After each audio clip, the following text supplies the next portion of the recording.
queridos irmãos, que a graça e a paz do nosso Senhor Jesus esteja com cada um de vocês. Estou aqui para compartilhar uma palavra ao coração de vocês em mais um devocional na palavra.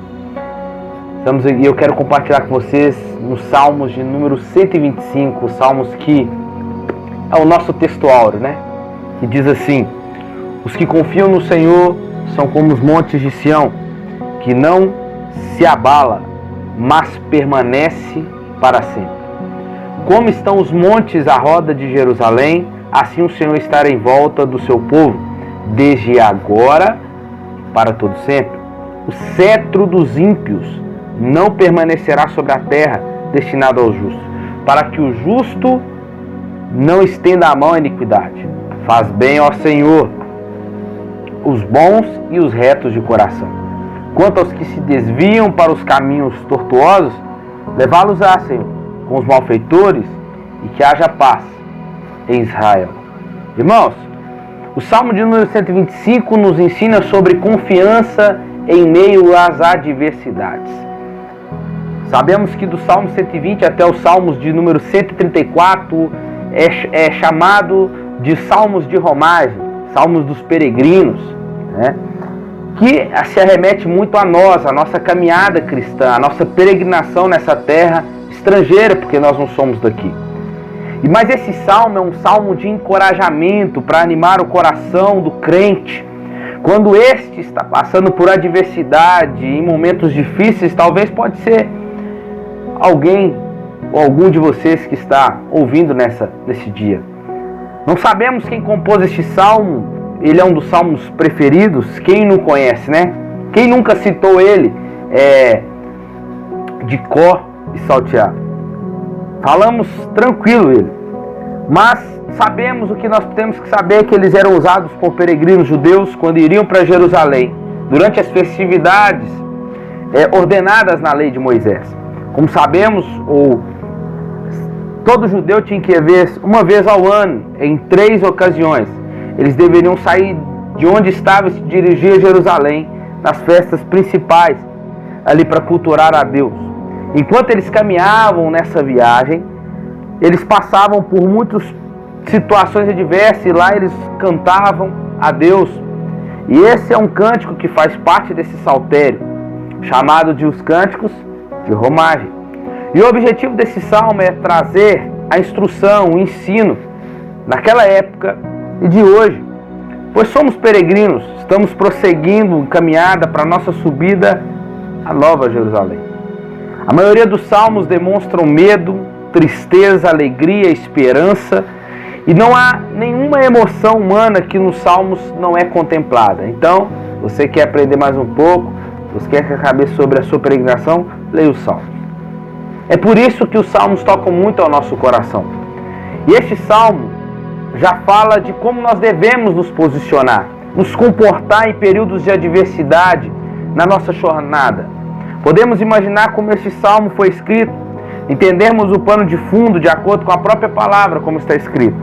E existem algumas possibilidades, bem rápido eu quero falar aqui. Primeiro, nós sabemos que o povo de Deus estava vivendo debaixo da opressão dos ímpios. Nós podemos olhar a história de Israel. Temos algumas possibilidades. Mas uma delas é que Israel está sendo governado e havia ocasiões ou partes de terras que pertenciam aos ímpios e eles não sabiam, como os amorreus, os cananeus, que estavam ao redor. E ali havia sempre perigo de adversidades. Qualquer que tenha sido a ocasião, mas o que encaixa melhor para nós aqui é essa, que Israel estava sendo oprimido por uma nação ímpia. Irmãos, como eu disse no início, este salmo é para crentes verdadeiros, que estão vivendo muitas das vezes, ou que vivem debaixo de uma opressão, adversidade, perseguição, seja no trabalho, alvo de injustiça. Mas por causa disso tudo, haveria o risco de alguns do povo de desanimar. Parece conosco. Dois riscos. Ele desistir, se alinhar com o mal e com os ímpios e viver como eles vivem, se tornar abominável a Deus. E a segunda causa poderia eles ser tentado e buscar a idolatrar, se curvar diante de outros deuses. trazendo imoralidade, devassidão e prostituição. E este salmo foi escrito dentro do parâmetro onde o povo de Deus está sendo oprimido, massacrado, onde existe uma adversidade. Aqueles que temem a Deus estão sendo provados diariamente, constantemente, como eu e você, meus irmãos, na maioria das vezes. E o salmo nos mostra então como devemos comportar diante dessas situações de adversidade. São 3 atitudes que o salmo nos recomenda. Primeiro, que nós devemos lembrar das promessas de Deus. Está lá no verso 1 ao 3. Os que confiam no Senhor são como o monte de Sião, que não se abala, mas permanece para sempre. Porque estes são como os montes, a roda de Jerusalém. Assim o Senhor está em volta do seu povo. Promessa.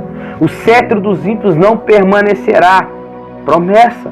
Então nós devemos lembrar das promessas de Deus. Segunda coisa, por que nós devemos lembrar das promessas de Deus? Somos 3 conselhos. Por quê? Porque estes não se abalam, são protegidos por Deus e são livres por Deus. O salmista se dirige aos que confiam no Senhor. Quem são os que confiam no Senhor? Os justos, os retos de coração. Então nós podemos entender que essa palavra era para o verdadeiro judeu, aquele que amava o Senhor.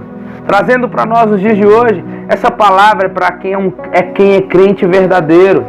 E eu creio que tem alguém aí me ouvindo nesse dia. Pessoas que confiam em Deus, que é bom e que é reto de coração, que pratica o que é justo.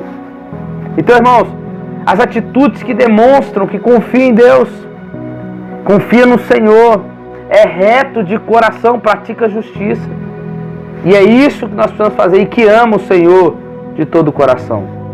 Firmar-se na palavra dele é você guiar a sua vida, ter os conselhos como base a sua palavra, é ser fiel, confiar em Deus, é você viver a palavra dele, é você colocar a sua vida no que ele diz e as suas atitudes no que ele diz.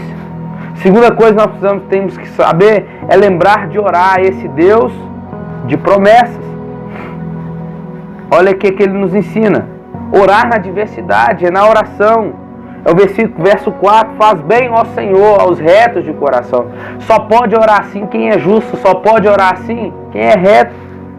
Fazer o bem aqui significa, Senhor, firma esse povo na fé. Proteja-o, esse povo da queda e do afastamento. É assim que deve ser as nossas orações, meus irmãos.